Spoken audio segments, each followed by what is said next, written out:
So in this lecture, we are going to study about electric flux density and Gauss law. So what is an electric flux and what is electric flux density? So for any charge, there will be electric field across it. So for a positive charge, this electric field lines will be going outside, and for negative charge, these electric field lines will be coming inside, as shown in this figure. So the electric flux is represented by all these lines which are coming outside from a particular charge. So if you take a hypothetical surface around this charge, which is a spherical surface, then the total number of electric field lines that are coming outside from this particular surface is called total electric flux. And if you find the density of that particular flux, then you will be calling it as electric flux density, which is represented by D, and it is given as D is equal to epsilon E. So epsilon is basically a material constant that shows the permittivity of electric field in any particular medium. So for space and air, this is epsilon naught. For other medium, it will be different. So how to calculate total electric flux, which is enclosed in a particular closed surface? It will be the closed surface integral of D with respect to that particular surface. Now,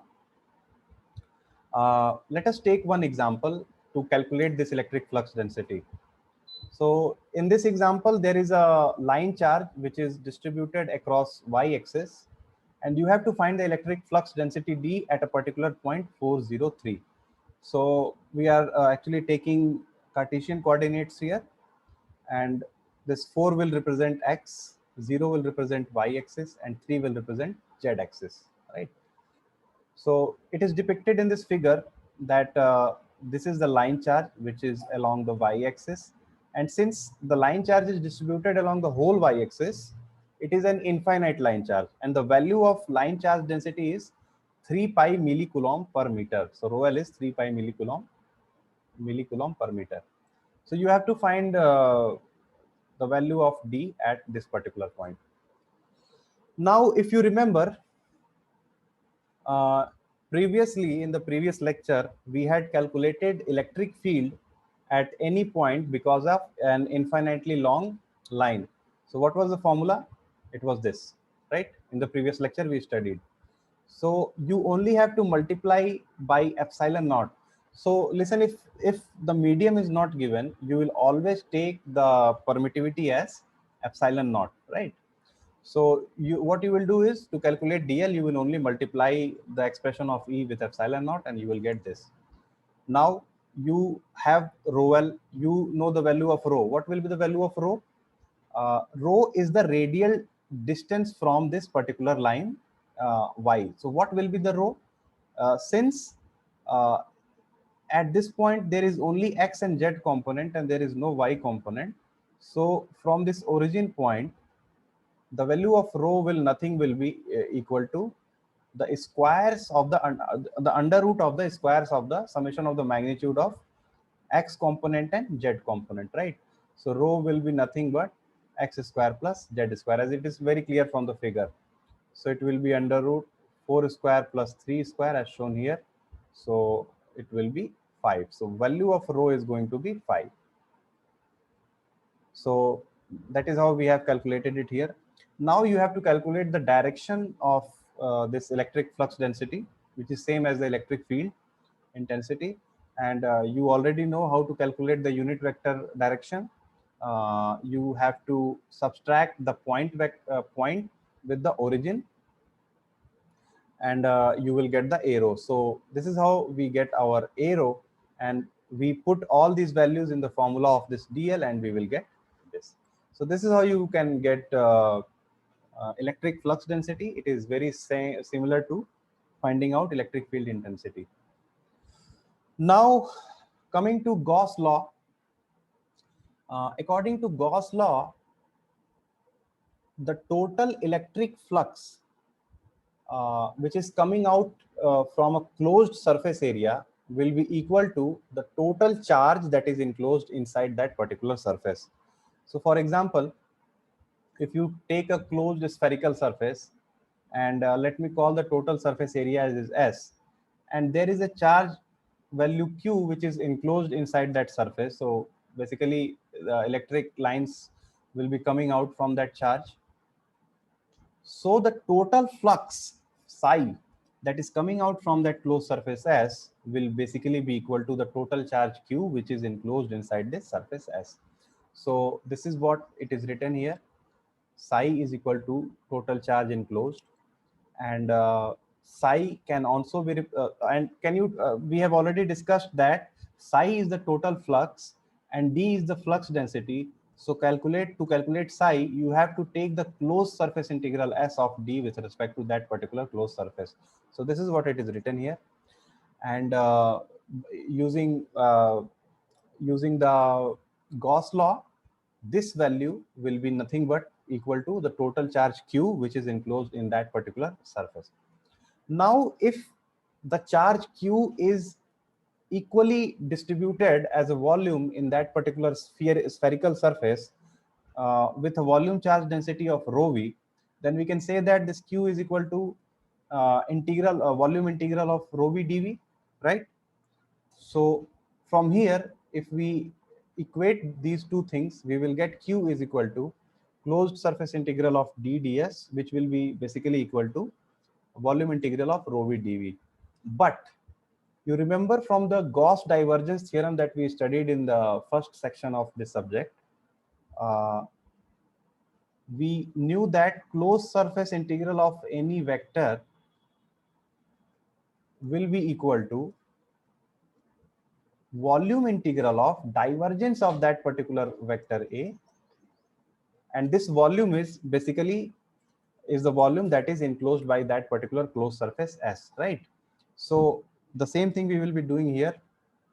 The same thing we'll be doing here. We will convert this closed surface integral into volume integral by taking that divergence of d, and we will get this as volume integral of del dot d into dv. So what I have done is I have just replaced this thing with this.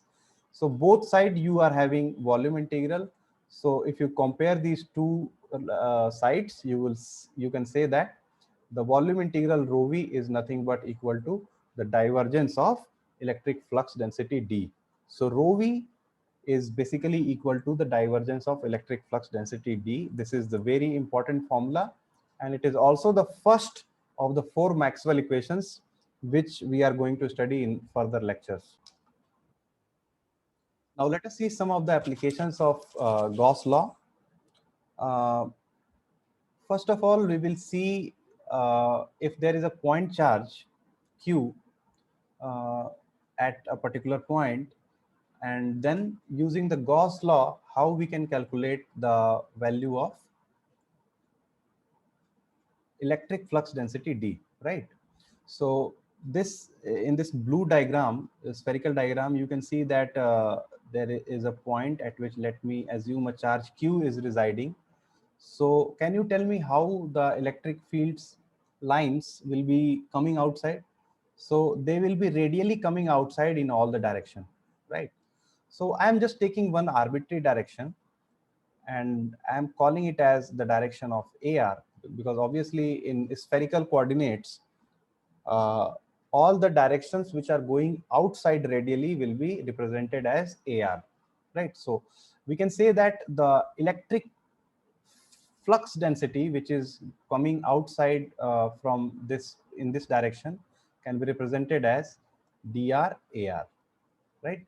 And dr is the magnitude of the electric flux density that is just coming out from this surface. And using the Gauss law, you can say that the total charge q which is enclosed inside this particular surface of radius r will be equal to uh, total flux which is coming outside from the surface, which is basically represented as the closed surface integral of d.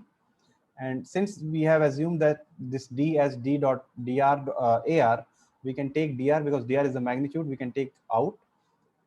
And why we can take it out? Because for any particular radius r, this magnitude is going to be same, because the charge q is radiating electric field symmetrically in all the directions.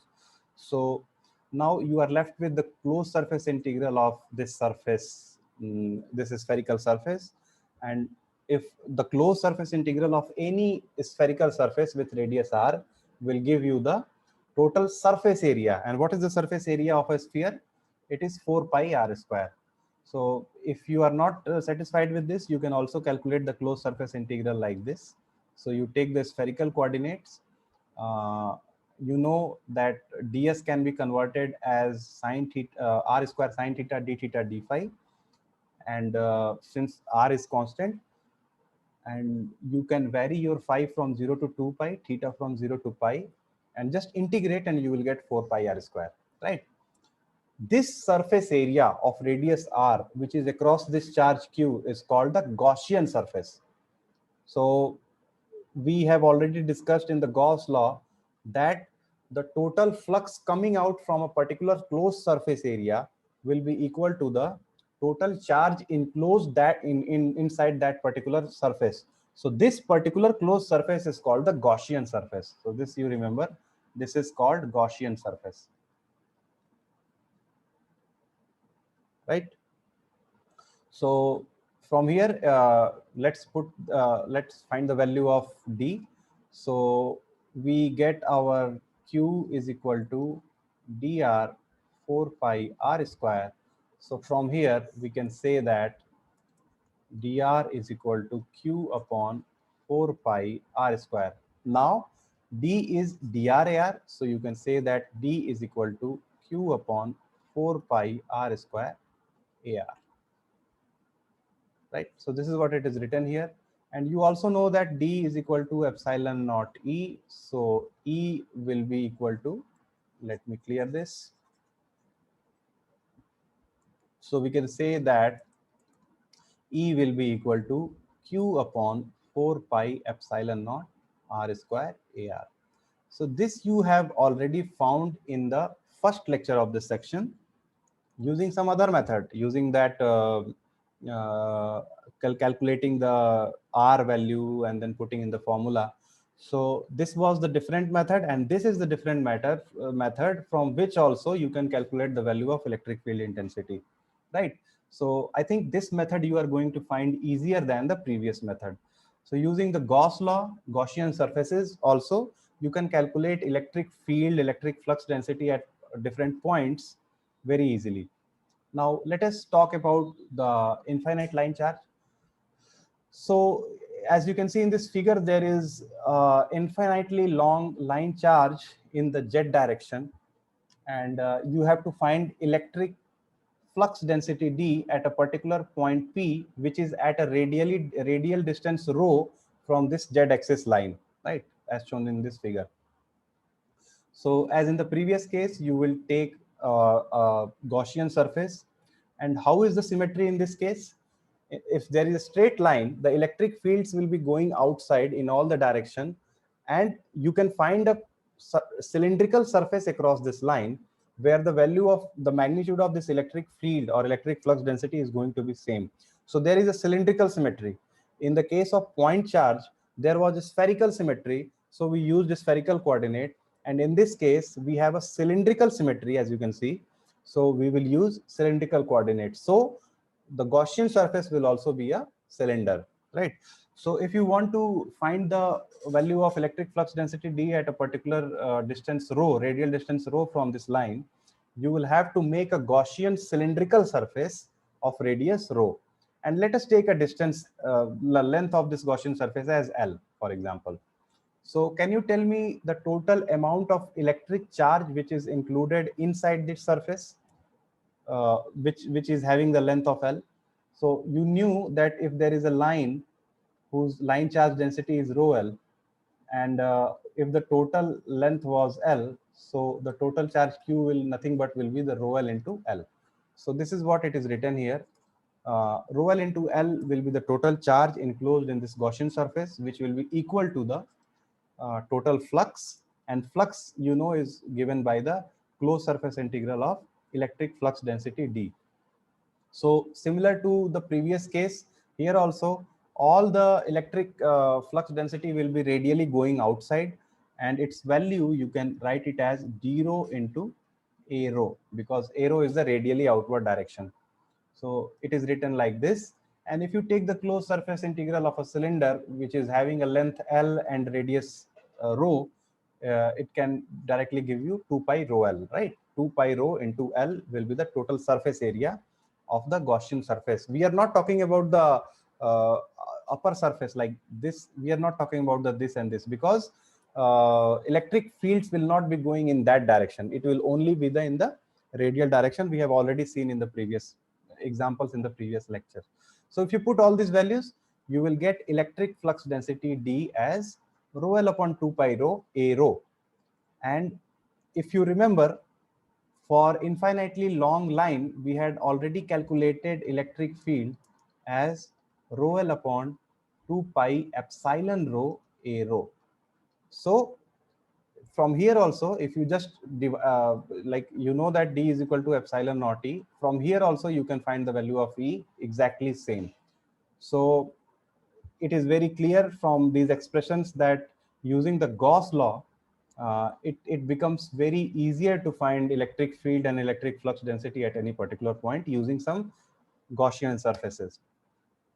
Now in the last, we will also see the infinite sheet of the charge case.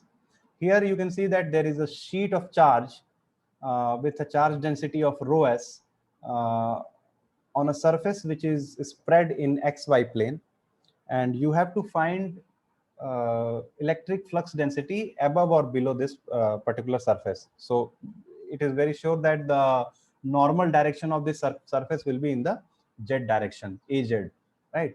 So the total charge q will be nothing but, let us take one Gaussian surface. A surface you have taken, and let me take a small Gaussian surface which is in the form of two parallel plates, which is just above and just below this particular surface on which the charge is distributed, right? So this is what it is depicted in this figure. There is one upper surface and there is one lower surface, and both these surfaces are very close to each other. They are almost attached, and in between these two surfaces the charge surface is there. So let me call that the area of these surfaces is A.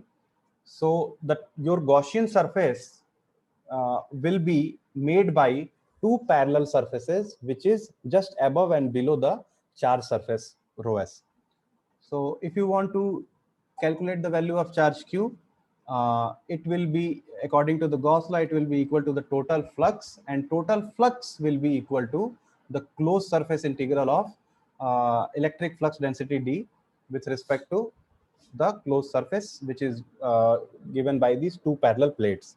So since the area of this plate I have already assumed as A, upper surface and lower surface, the area is A, then you can divide these two surfaces as top surface and bottom surface, and both these surfaces will have surface integral as A and A.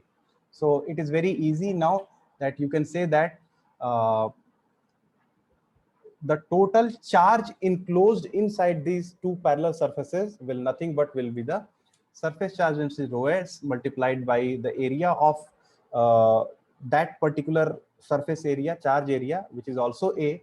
So rho s into A, and it will be given by this dz value multiplied by A plus A. So rho s into A is equal to dz A plus A, or rho s into A is equal to dz into 2A. So A and A will cancel out, and you will get your dz value as rho s upon 2. So dz is nothing but the magnitude of electric field that is coming outside from this surface.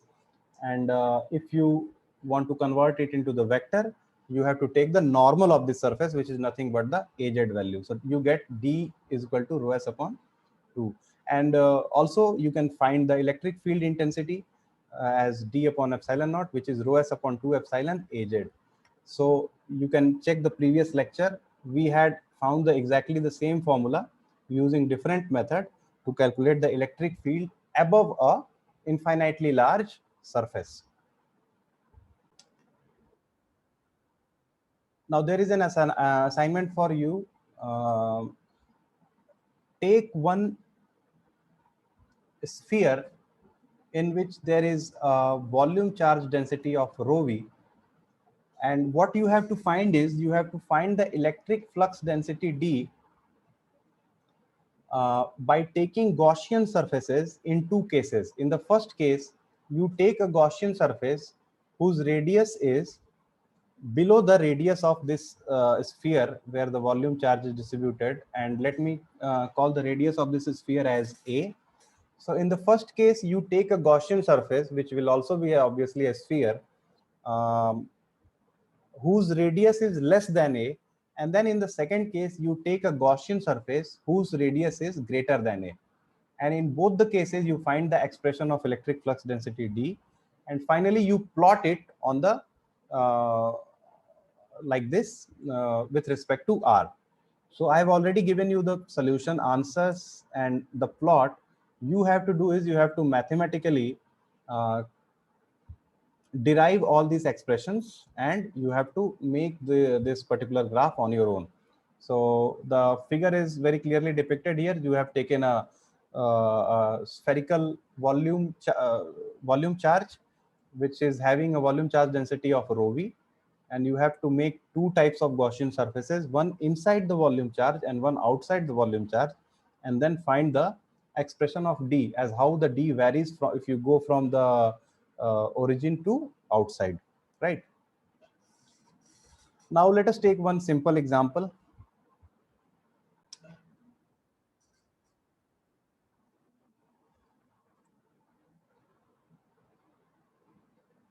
Now in this example, you are given with an expression of electric flux density d, which as you can see is only varying across az, which means in the z direction. Now we have to calculate the charge density at a particular point, and as you can see, this point is given in the form of cylindrical coordinates. So this is angle, so this will be phi, this is rho, and this is z, right?